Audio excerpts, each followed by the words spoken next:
incluso en las comunidades más miserables, la vulnerabilidad es menor que la del migrante. Y le voy a decir por qué. Porque los vínculos comunitarios que generan mecanismos de asociatividad, que generan mecanismos de solidaridad, no se pierden ni siquiera en las condiciones de mayor teoría, hasta cierto punto no se pierden, y sin embargo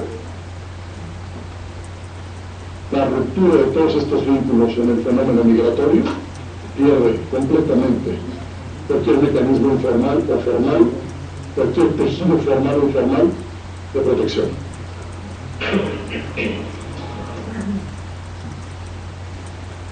La salida del lugar donde uno nació, la ruptura con todos los vínculos comunitarios que tiene el migrante, lo coloca en una posición de absoluta vulnerabilidad. Básicamente nadie ve por él o por ella. Nadie. En comunidades, reitero, en condiciones incluso extremadamente peores, hay mecanismos informales de solidaridad que generan cierta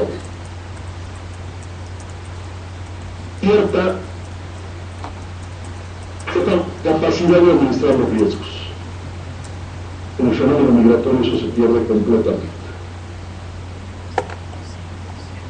Entonces hay una condición de vulnerabilidad de todos, en diferentes niveles, y hay una condición de vulnerabilidad extrema en la condición del migrante. Entonces, aquí el nombre del juego es otro. Y la pregunta que nos tenemos que hacer es: ¿quién es más vulnerable en el proceso de privatización de la violencia? Los migrantes.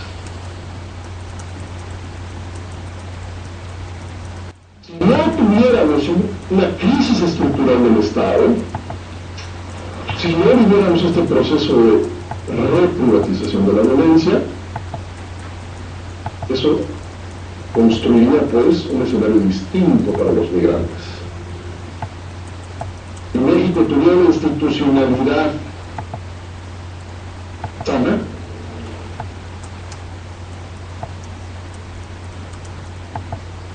y no asistiéramos a esta crisis estructural del Estado, estaríamos hablando de una condición distinta a los migrantes. La condición de los migrantes, en consecuencia, es producto de la condición del Estado mexicano y de la condición del acuerdo de los acuerdos sociales de convivencia en México, que también están en crisis. Y ahorita vamos a hablar un poco del tema social. Estoy haciendo una crítica profunda al diseño institucional de este país. Estoy haciendo una crítica profunda al diseño político de este país. Estoy hablando de una contracción del Estado. Pero entendamos que tenemos que hacer una crítica también, un análisis profundo en la sociedad. Hemos hecho ya 2 encuestas sobre percepción con respecto a los migrantes. Y se revela otro fenómeno. Es un fenómeno que tiene que ver con otras cosas, pero que impacta en la vulnerabilidad. El fenómeno de la discriminación. No sé si han visto, ojalá las vean, porque hablan de su país de una forma muy particular y profunda. Las encuestas de discriminación que está haciendo el Consejo Nacional contra la Discriminación.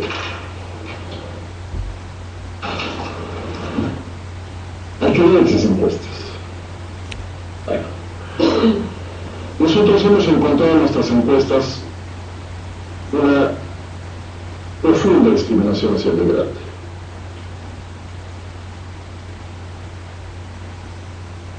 Exactamente las mismas personas que piden que no se discrimine al migrante mexicano, discriminan al migrante que viene de Centroamérica o de otras partes. Este fenómeno de discriminación transita socialmente en un sentido inverso a la asociatividad. La asociatividad es el fortalecimiento de los lazos comunitarios. La discriminación debilita los lazos comunitarios. La discriminación fractura la solidaridad. En consecuencia, la vulnerabilidad de los migrantes también es social.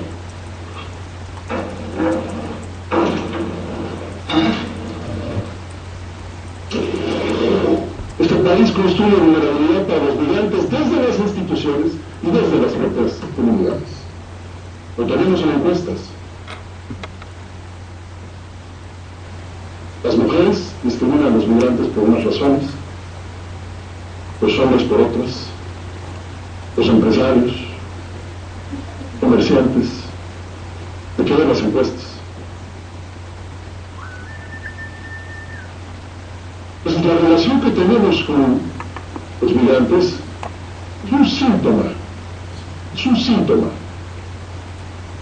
de la concepción que tenemos de nosotros mismos también, de nuestras comunidades, de nuestras instituciones, y la concepción también que las instituciones tienen de sí mismas,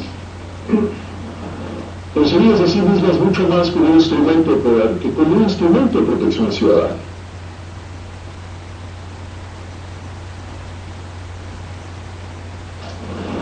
Si no entendemos el tamaño de la crisis estructural a la que asistimos, no vamos a poder transformar los diseños institucionales y sociales. Se pueden transformar, todo se transforma siempre, y hay maneras de reconstruir tejido social y tejido institucional, desde luego. ¿Cuál es el nivel de tolerancia de México respecto a su propia violencia? Es una pregunta que no sabemos responder todavía. Estábamos en una conferencia hace poco en el Tecnológico, y una compañera periodista colombiana decía, lo dijo de una manera que no recuerdo exactamente, pero fue muy impactante como lo dijo, que ella decía, pues ya sabrá México hasta dónde toleran, y nosotros ya supimos hasta dónde, ya sabrá, a ver hasta cuándo. México tiene su propio nivel de tolerancia. Hablo de tolerancia política y social. Hay algunos teóricos que trabajan con el tema de la delincuencia organizada que han dicho que solo hasta que se regularice el homicidio contra sujetos del poder habrá un cambio, ¿no? Samuel González Ruiz, teórico de estos temas y práctico también, él dirigió la unidad contra la delincuencia organizada cuando nació. Él declaró en Reforma cuando asesinaron al hijo de Moreira. Dijo, vimos que esta violencia iba a llegar a esos círculos. Vimos que cuando llegara a esos círculos, probablemente tenía un límite para transformar el arreglo político y generar un pacto de Estado que pare la violencia. Esto me permite hablar un poco de qué significa un pacto de Estado. Esto tiene que ver con el qué hacemos. Nos va el tiempo, se nos va. Dos preguntas. Eso nos fue, ¿no? Dos preguntas, todavía tenemos tiempo. A ver, adelante, sí. Adelante a Michoacán, por favor, con su pregunta, sus dos preguntas. Adelante, Michoacán. Son tres preguntas.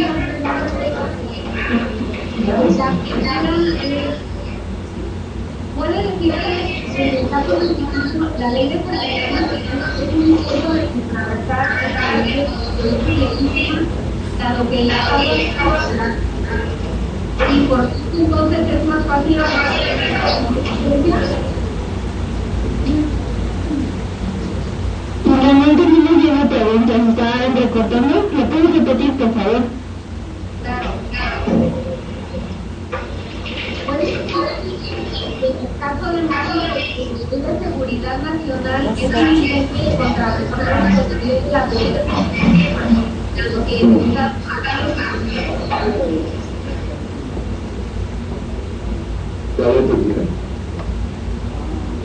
Adelante, se ha trabajado en entender que no solamente es importante quién llega, sino quién ya está. Los sistemas sindicales dentro de los espacios gubernamentales, llámese municipal, estatal y federal, porque esto también ha generado las líneas y redes de corrupción interna. ¿Y qué alternativas están planteando al respecto? Y tenemos una última. Buenos días a todas las sedes. Bueno, la pregunta es que por decir en México, bueno, es más bien como una reflexión.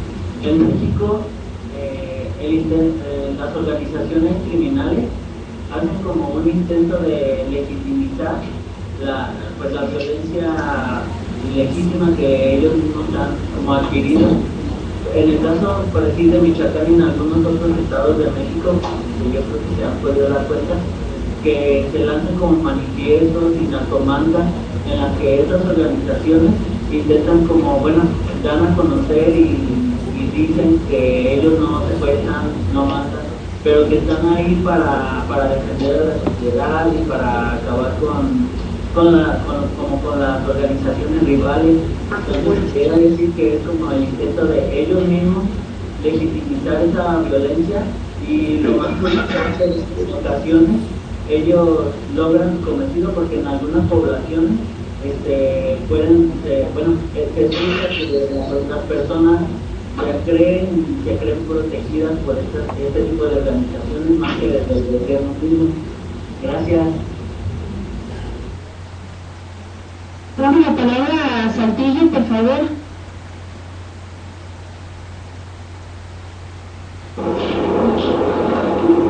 Buenos días a todos y a todas. Tenemos aquí a Saltillo dos preguntas. Según las cifras de Amnistía Internacional, hay cerca de 60,000 secuestros de migrantes aquí en México. ¿Cómo es que los migrantes llegan a manos de la delincuencia organizada sin que las autoridades ni a las ONGs hagan nada? Y queremos saber qué recomienda usted que se haga. Y otra pregunta es que en el caso de la criminalización de los migrantes, vemos que tanto para las instituciones como para las ONG, estas son solo cifras que forman sus estadísticas y informes.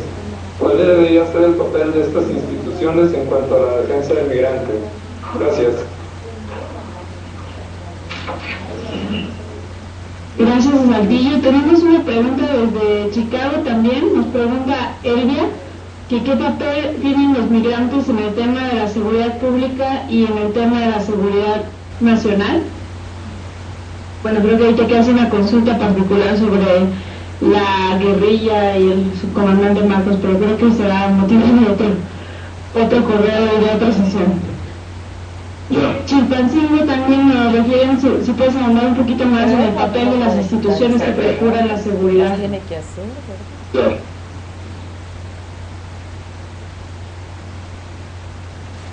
Muy bien. Voy a recuperar algo de una palabra de una pregunta anterior y vamos trabajando con todas las demás. Hay una idea de caciquismo. Vamos a entender el fenómeno caciquil como la balcanización del poder. Es decir, la construcción de ínsulas de poder donde determinado o determinados actores imponen las reglas del juego a través de un poder no legítimo. Así lo voy a entender. La teoría del Estado moderno entiende muy bien que condición previa al surgimiento del propio Estado moderno es la feudalización del poder. La premodernidad muestra una estructura feudal del poder. Pero tiene que ver una relación específica con la tierra en donde se ubicaban estos poderes. Hoy quiero utilizar esta referencia solamente para entender el colapso del Estado moderno respecto a su capacidad de controlar la violencia, nos regresa a la feudalización del poder. Es decir, a la construcción de feudos, que podemos calificar como un fenómeno caciquil, donde el Estado no es capaz de concentrar el poder y de imponerse, con lo cual, al ceder espacios, surgen actores de poder que imponen las reglas. Y esto se relaciona con esto último que comentaba el compañero, que tiene que ver con este tema de la forma en la que organizaciones buscan el apoyo social frente a su capacidad de imponerse.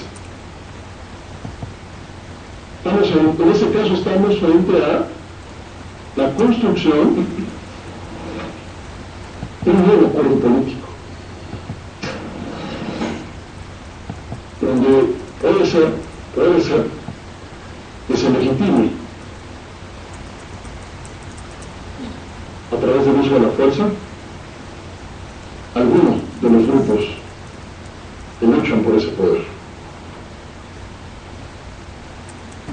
Si en efecto se construye un proceso de legitimidad donde la comunidad X, la región X, acepta ese poder, entonces estamos ante la construcción de un nuevo acuerdo político. Más allá de un fenómeno delictivo, estamos ya ante un nuevo acuerdo político donde el Estado, como lo conocemos, ha perdido su capacidad. Hay una cosa de la que habla mucho el doctor Miguel Sarre. Habla mucho de lo que él considera que es la autoridad principal del Estado, que es la que él llama la autoridad moral del Estado. Cuando el Estado ya no es percibido por una comunidad, cuando las instituciones públicas, cuando el gobierno constituido ya no es percibido en una comunidad como el ente legítimo para ejercer el poder, el Estado ha fracasado. Porque se ha transferido, en ese caso se transfiere la legitimidad a otra forma de ejercicio del poder. Es una forma de ejercicio de facto. Hay que entender que donde se privatiza la violencia, gana el más violento. Fíjense. En este país siguen fluyendo las armas como están fluyendo. En este país no hay manera de recoger, de intervenir la base patrimonial de la delincuencia organizada. ¿Entendemos? ¿Por qué? Porque en un proceso de privatización de la violencia, de fragmentación política, de debilitamiento político, gana el más fuerte. Sencillo. Exactamente como era antes del Estado moderno. El señor feudal era el más fuerte. Hoy tenemos señores feudales modernos, caciques.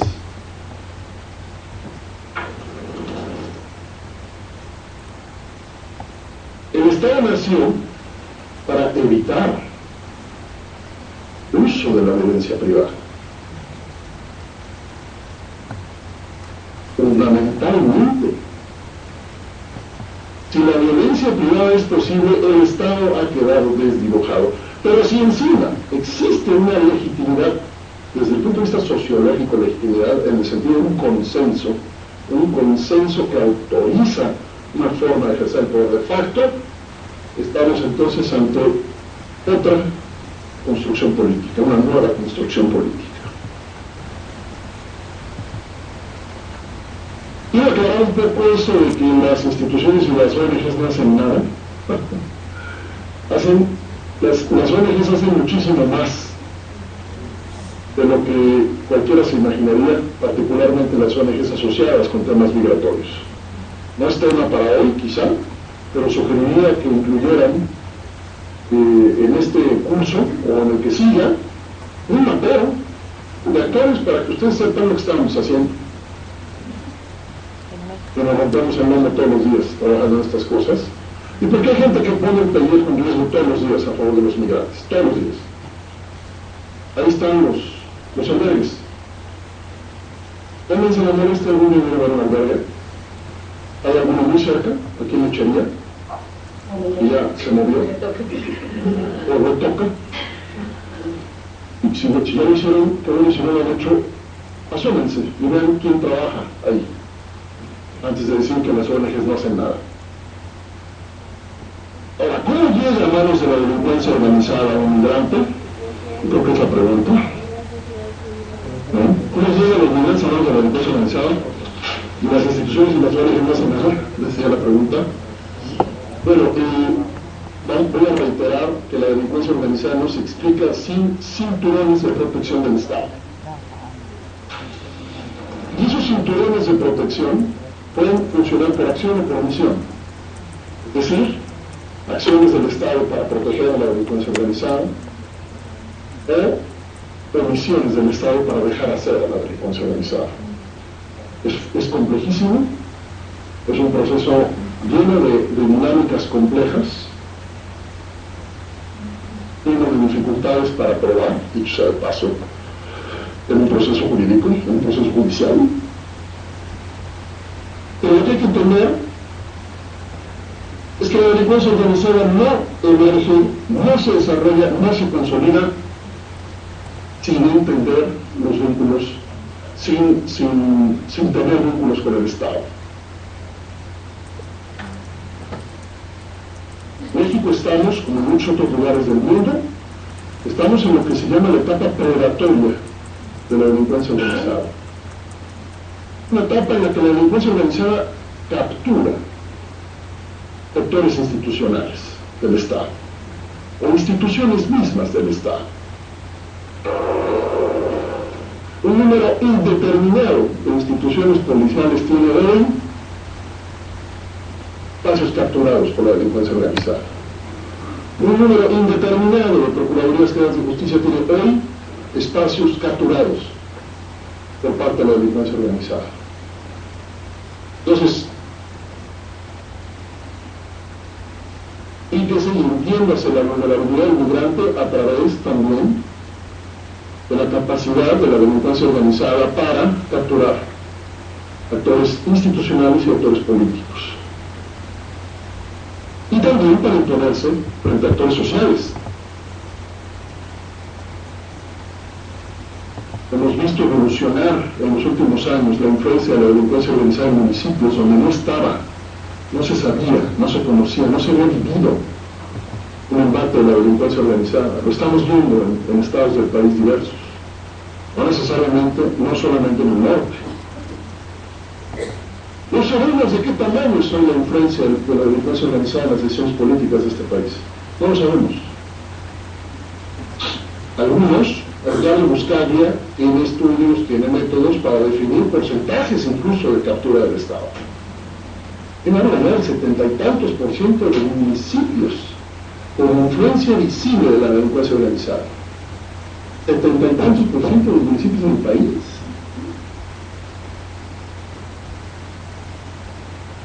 Entonces, yo veo, disculpe por traerles tan malas noticias, pero no nos podemos ya dar el lujo de evadir la realidad. La situación de los migrantes en México es propia de una crisis humanitaria. Claro, la crisis humanitaria tiene definiciones que quizá no ajustan exactamente a lo que está pasando con los migrantes. En mi caso, cuando me refiero a crisis humanitaria, me refiero a la pérdida sistémica del tejido institucional y del tejido social necesario para proteger la vida de los migrantes. El derecho más importante de todos, que es la vida. El que es un síntoma del fenómeno nacional. En las 50 ciudades más violentas del mundo, 15 son mexicanas. Hay que googlear nada más las listas de las ciudades más violentas, 15 son mexicanas. Si entendamos a profundidad qué momento nos tocó vivir.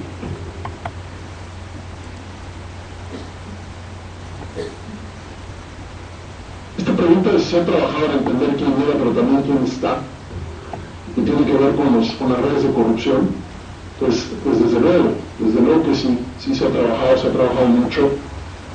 El problema quizá, a mi entender, no es que nos falten ya las interpretaciones respecto a cuáles son las grandes debilidades del Estado. Lo que nos falta es la capacidad de construir una reforma del Estado, en la dimensión que se requiere para transformar y acceder a una condición que permita el acceso a los derechos, que fue donde empezó la sesión de hoy. O sea, nuestro pendiente es la reforma del Estado. El Estado somos todos. No sé si se les haya olvidado esa concepción, porque para muchos el Estado son las instituciones públicas y los gobernantes. No, el Estado somos todos. México requiere una refundación en aspectos fundamentales de regulación del Estado, es decir, de regulación de la convivencia. Y en ese proceso tenemos que preguntarnos qué seguridad queremos. Voy a hablar un poco de qué seguridad queremos en esta última parte de la sesión, porque de ahí se sigue, claro, qué Estado queremos, qué seguridad queremos y qué seguridad queremos para los migrantes. ¿Qué Estado queremos? ¿Qué seguridad queremos para nosotros? ¿Qué seguridad queremos para los migrantes? En teoría, queremos un Estado democrático, y el mandato constitucional es propio de un Estado democrático, de derechos. Y mandado de los poderes fácticos, incluso aquellos incrustados en las propias instituciones, como los sindicatos, luchan por el poder. No sabemos si México va a ser capaz de redistribuir el poder. La redistribución del poder es columna vertebral de un nuevo pacto de Estado. Unos con poco y muchos con nada, perdón, unos con mucho y muchos con nada. Pocos controlando las grandes decisiones de este país. Nos trae donde estamos. Es absolutamente razonable proyectar una crisis mayor y no se redistribuye el poder. Redistribuir el poder es modificar las formas del ejercicio del gobierno y regresar a concepciones propias del ejercicio de los derechos desde la base comunitaria misma. Pacto de Estado que tendría que fundarse en un nivel del ciudadano, primero que otra cosa. En la construcción de ciudadanía. La ciudadanía es el ejercicio libre, responsable de los derechos y cumplimiento de las obligaciones. Pacto de Estado que no mide un reacomodo de las élites en el poder, nada más, sino que coloque el ejercicio del poder en condición de instrumento al servicio, el acceso al derecho, a los derechos